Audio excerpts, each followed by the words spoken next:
Well, good evening, everybody. I think we spoke a little too soon a little bit ago when we said that it was probably going to be a dead night as far as for the severe weather outlook. We did a little bit of research, which we probably should have done before I opened my big mouth and said that there was not going to be any more activity, that would be on the severe side. We went through the Storm Prediction Center out of Norman, Oklahoma, and we found out that they're actually doing what we call a mesoscale discussion. And in a mesoscale discussion, what that is it's generally geared more towards a possible tornado watch or a possible tornado warning. They're discussing the possibilities of going ahead and making one issued. And right now, what they're doing, unless they've gone ahead and issued a tornado watch, is they are debating on whether or not they're going to go ahead and issue one for the eastern half of the Texas Panhandle. We still have that dry line set up right here. This little pink area that you see, that's going to be your dry line, and it's still sitting right there, just right on direct Amarillo proper, or just a little bit to the west of it. And right in behind it, you've got that trough of low pressure. And what it is that the initial development that's expected, it's going to be marginally quick, severe storms that'll pass through the area very, very rapidly.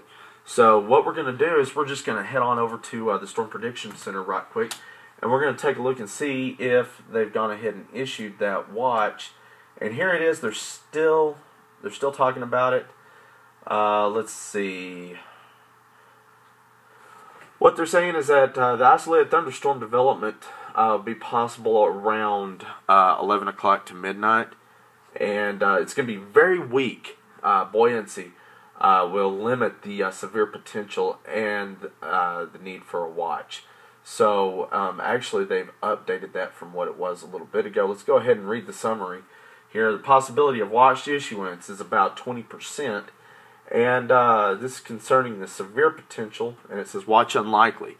So they've gone ahead and said that they're probably not going to issue one. The summary is that the risk for low-topped thunderstorms will increase this evening, but very marginal buoyancy will limit the severe storm risk. A watch does not appear necessary this evening, but this area will continue to be monitored. Discussion, surface temperatures have already peaked from central Texas Panhandle into western Kansas, or northwestward into western Kansas, resulting in steep low-level lapse rates and minimal convective inhibition along the dry line, which is what we were talking about earlier when I told you that it was probably not going to kick off the way we thought it was. It's just having too difficult a time because the temperatures just aren't there that we need them to be. We're coming into the nighttime hours. We're still in very early stages of our season. Wow, I don't know why that just all of a sudden popped up, but wow. Okay. Well, let's try and get back there. Okay. Let's see here. Low-level moisture is quite limited in the narrow, warm sector east of the dry line. So what they're saying right there is that the moisture that is down lower in the lower levels of the atmosphere isn't quite what they would expect to see a good outbreak of severe weather.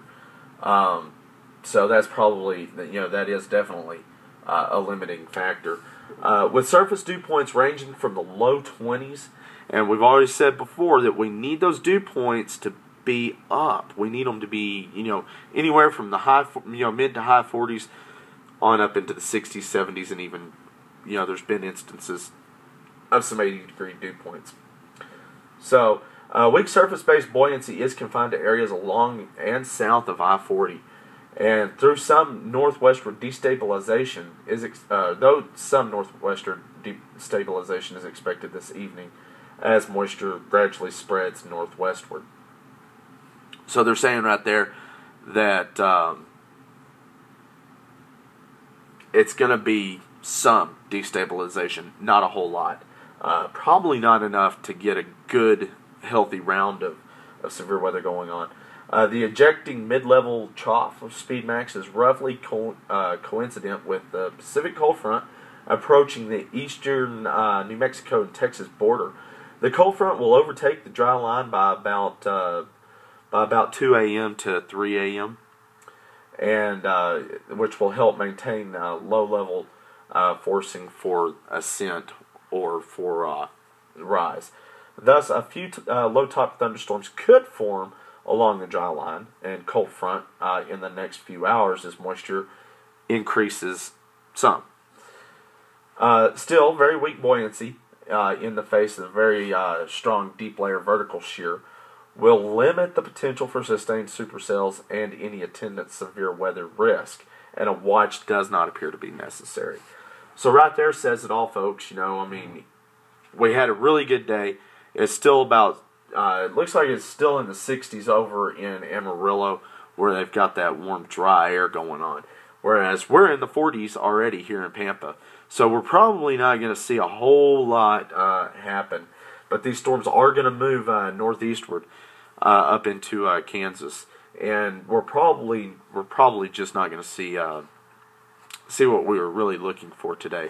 We were really hoping along the lines of maybe the possibility of the hail and everything that we had talked about in earlier broadcasts. And I apologize that you can't see the images very well. It is because of the white going on here. It doesn't really like to be, for whatever reason, cameras. Say hi to Richard.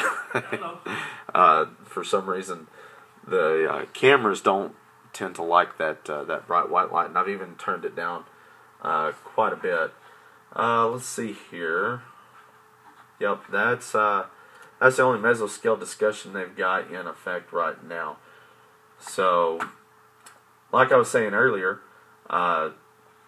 really any initial development that's expected, it'll be very marginal, and the storms are going to be very quick, and they're going to move off to the northeast. So, like I said, I really don't see that there's a whole lot more potential out there, and neither does the Storm Prediction Center.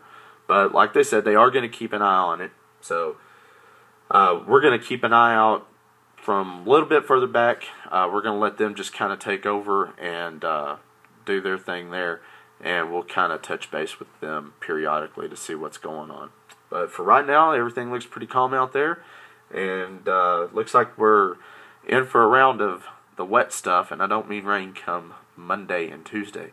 They're talking about some snow accumulations. Right quick, I'll just run y'all over there. There have been some of y'all asking me about that. Somebody asked me earlier, they said that they heard we were going to get some snow come Monday and Tuesday. So let's go ahead and I'll just run over there right quick.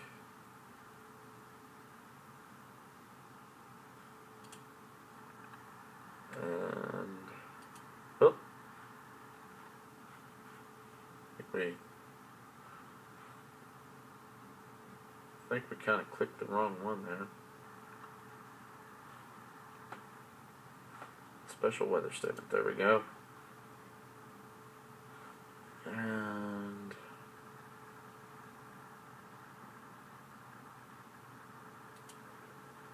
okay, here we go. So we'll talk about the snow for a minute, even though I really don't like talking about snow. Any accumulating snow possible is Monday night and Tuesday. So the location is anywhere in the panhandles could see snow. There continues to be uncertainty as to the locations of the greatest accumulations. However, at this time, snowfall between 1 and 4 inches is possible throughout the panhandles. So if you live in any of the following counties: Cimarron, Texas, Beaver, Dallin, Sherman, Hansford, Ochiltree, Lipscomb, Hartley, Moore, Hutchinson, Roberts, Hemphill, Oldham, Potter, Carson, Gray, Wheeler, Deaf Smith, Randall, Armstrong, Donley, Collingsworth, including the cities of Boise City, Keys, Guyman, Beaver, Forgan, Dalhart, Stratford, Spearman, Groover, Perryton, Booker, Higgins, Follett, Hartley, Channing, Dumas, Borger, Miami, Canadian, Vega, Amarillo, Panhandle, White Deer, Pampa, Shamrock, Wheeler, Hereford, Canyon, Claude, Clarendon, and Wellington. You could see anywhere from 1 to 4 inches of snow possible come Monday into Tuesday. So we'll keep y'all up to date on what's going on with that, but we're probably not going to track that as hard as we did the weather today. Hope y'all have a good night, and thanks for watching.